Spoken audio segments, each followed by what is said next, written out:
Xonadonga bitta e'tibor bering, haybatiga e'tibor berasiz. Fasad 20, ichkariga 48 sotixga joylashgan. Qarang, oldida zeleniy zonalariga ham yarashib turibdi.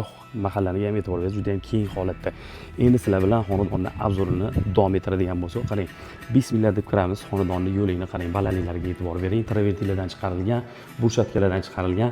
Optimal variant bo'ladi. O'ng tarafimizda bitta ota-onalar yotoqxonasiga joy qilib qo'yilgan. Qarang, ota-onalar yotoqxonasi bitta zina bo'ylab chiqyapsiz. Mana bu chiroyli holatda o'zini sanuzuli bilan birgalikda bo'ladi. Bu yoq tarafda bitta mehmonlarni kutib olish uchun zallar ham joylab qo'yilgan bo'ladi. Xonadon juda ham chiroyli holatda, hajmlariga e'tibor berasiz. Okalar, bitta yurechani qizartirib turinglar, like bosib turinglar. Allohga oson.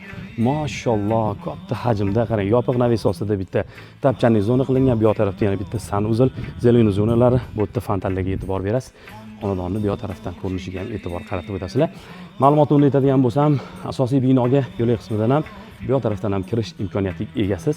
Endi sizlar bilan asosiy binoga kirib, ichkaridagi xonalarning obzorini boshlaymiz. Asosiy binoga kirib borar ekanmiz. Qarang, bu yoqda podval qismi, yana ham ko'rsatib o'tib ketamiz. Bismillah deb mana ko'tarilar ekanmiz. Mashalloh, kattagina holimiz. Qarang, lustralari, balandliklari, kaminli mantiq kreslolarini qo'yib qo'yib, chiroyli holatda foydalanganligini ko'rib turibsizlar. Bu yoq tarafdan kirganingizdan keyin oshxonamizga e'tibor qaratasizlar.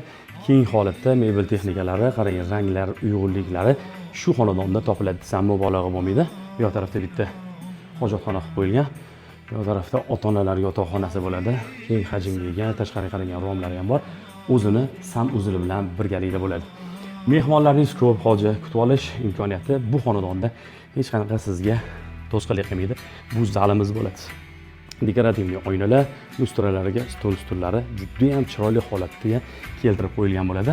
Endi yo'ligimizda tepa qismiga sizlar bilan chiqib borar ekanmiz. Bu yoqqa chiqib borganimizda qo'limizga bitta nazariy tushsin, bu yoq tarafdan mashalloh deb niyat qilib qo'ying. Allohga oson dekorativli oynalar qilib, juda ham chiroyli holatga keltirib qo'yilgan. Bu yerda bitta bolalar yotoqxonasi, o'g'il bolalar yotoqxonasi. Kattaligiga e'tibor bering, hajmga.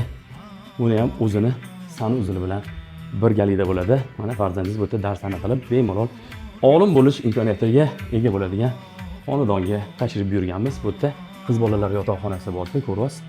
O'zini sanuzuli bilan birgalikda bo'ldi. Xonadonni ko'ryapsizlar. 400 kvadratga joylashgan xonadonimiz. Kelgan manzilimiz Nazarbek, Notarius ko'cha deb nomlanadigan ko'chaga kelganmiz. Yonida maktab bor, masjid bor, chastlik bog'cha. Bunaqa narsalardan umuman muammo yo'q joyga kelganmiz. Endi sizlar bilan podval qismiga ham tushib borar ekan holatda qo'yilgan. Akam o'zlariga qurgan uyi ma'lum bir sabab sotishga ahd qildilar.